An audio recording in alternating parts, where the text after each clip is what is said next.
I've been playing an obscene amount of XCOM The Long War lately, and I need to justify to myself this enormous time investment, so here's a video about it.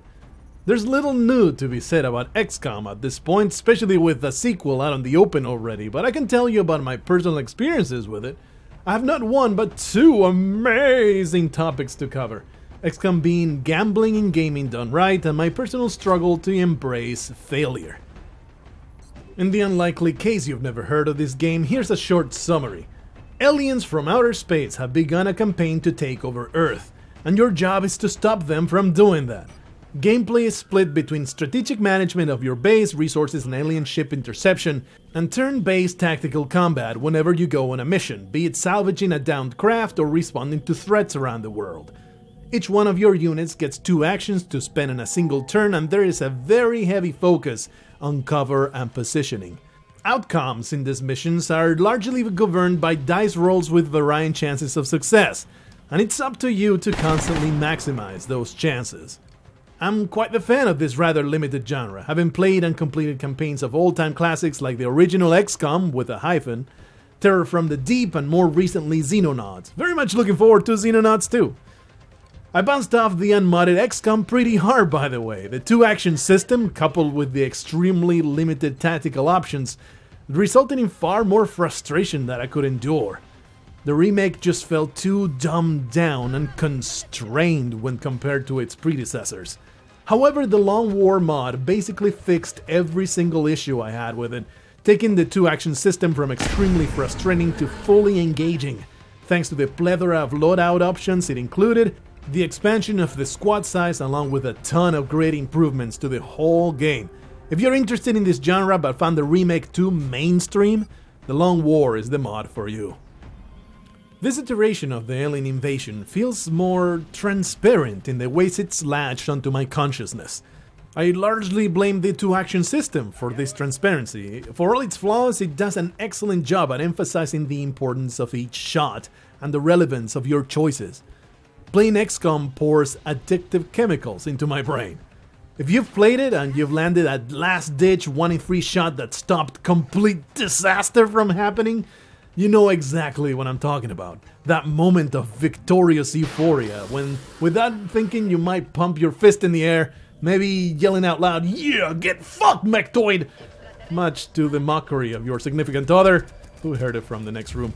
The feeling of taking a risk and having it pay off, and even the dread of taking a risk and it failing, because now you have to find a way to fix it, to recoup your losses. You win big, you fall on hard times, you play around probability. It's all the principles of gambling, you're tickling the same gonads in your brain, without the life-destroying consequences that real gambling might have. We find a lesser version of this in roguelites all the time, when we put ourselves at the mercy of RNGs to get a good run or to make a bad run work. But it's not nearly as blatant as in XCOM with that constant display of percentage chances of success. If I were a different kind of person with an anti-gaming agenda, do those people even exist anymore? I don't know. If I were that kind of guy, I would label XCOM as a gateway drug to actual gambling, or at the very least, one of the biggest pieces of evidence for the existence of gaming addiction. Instead of something so silly, though, I'll draw a comparison to the type of gambling that is in everybody's minds lately, and that's loot boxes. Ever wonder how do people spend so much money on that stupid garbage? It's easy to understand in these terms. After all, it's the same underlying principle that makes gambling with your soldiers' lives so addictive. You win and you want that sensation again. You lose and you immediately try again to see if you can win. It can enter a vicious cycle quite easily, but only one of these 2 versions of gambling in video games will see you out of $300 in one sitting if you're not careful. XCOM is gambling in video games done right. Winning feels great, but it's the losses that are the most interesting. Much like playing Dwarf Fortress, where losing in an interesting way is the whole point, the losses, both small and large in XCOM, are what makes for a truly compelling experience. Yeah, it's fun to win at this game, and you'll have a great time if that's all you focus on. But if you play it constantly reloading when it beats you up now and then, I think you're cheating yourself out of a much more interesting playthrough. I've had many missions where I take no damage at all, and I could not tell you a single thing that happened in them, I just don't remember it. But I can very clearly recall when my wife's avatar died in a horrible explosion after she got shot to near death by a cyberdisk. which landed that shot despite her being in full cover and behind a freaking smoke screen.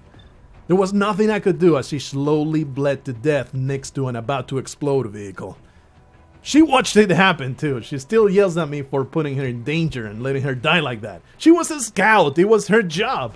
Her sacrifice let the rest of the squad kill the damn thing. She died a damn hero. I have quite a few memories like that one. More recently, my absolute best soldier, Assault Master Sergeant Ching Sesame Chicken, dashed straight into Overwatch fire to take the killing shot at a mechtoid that could have destroyed everything. She went down to 1 health but still was able to kill the thing, only to be incapacitated later by a flank insectoid on the next turn. I could have reloaded and made better choices, the temptation was there, but instead I rushed a medic to her side while using my mechs for cover. I got pretty lucky and there was only superficial damage as Ching was revived to continue fighting on the same mission, and we pressed on into the alien base. It was a terribly memorable set of turns. The thing is, if I'd outright lost my Sesame Chicken, I know for a fact I would have succumbed to temptation and reloaded, even if it was entirely my fault. And this brings me to the second point I wanted to talk about, because I'm in a constant battle with myself to just accept when things go wrong instead of reloading. I know this game will be more interesting when bad things happen, but sometimes it just stings. It stings so much, especially when random bullshit takes a dump on your chest.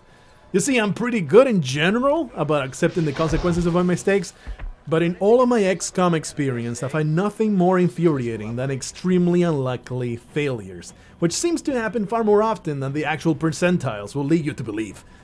I'm sure there's a lot of confirmation bias in there. These failures don't happen that often. It's just that they really stick out when they do. And they're the situations that make me want to save scum the most. I'm talking about those times where you miss 2 96% chances to hit in a row, has happened more than once, and your dashing scout with lightning reflexes get outright murdered. When these bonuses together make the enemy have about a 4% chance to land the first shot, let alone it being a lethal critical. Those times when I did everything right and got all my assets lined up for the best possible results, only to get punished for it anyway. Those are the times that made me honestly resent the game mechanics, and very much doubt that the numbers shown are the actual probabilities in play. It felt as if this game was this sentient entity actively screwing me over because it couldn't win fairly against me. And if the game is cheating, I will cheat right back, right? Yeah, it's an excuse to avoid dealing with loss, that's all it is. In truth, it's all on me. I have unrealistic expectations. A 4% chance to get killed is not statistically negligible. This is something that extends to real life all the time. The likelihood of some outcomes, like being involved in a fatal car accident, is tiny each day for each of us. But these accidents happen to someone every day anyway, because that's how statistics work. Eventually, the improbable becomes inevitable. I just need to find my zen about it. This is also my very first long war campaign, which takes well over 100 hours when you don't enable the shorter mode. So I gave myself the excuse that I'd never get to the end without cheating with save scumming a little bit here and there, especially in the air superiority game, which is far too dependent on random hits and misses. I remember relying on multiple reloads for a couple bad strings of alien ship sightings, when I had barely a few interceptions available because I grossly underestimated what it takes to keep the skies clear with this mod. You could argue that it's okay to reload all the time to erase mistakes. It's a difficult game and there's no right way to play it, do what feels fun, and you'll be right, yeah, there's nothing fundamentally wrong with it, you're not hurting anybody. But here's the thing, maybe if I had simply let the aliens get away with more, my campaign would have become that much more interesting.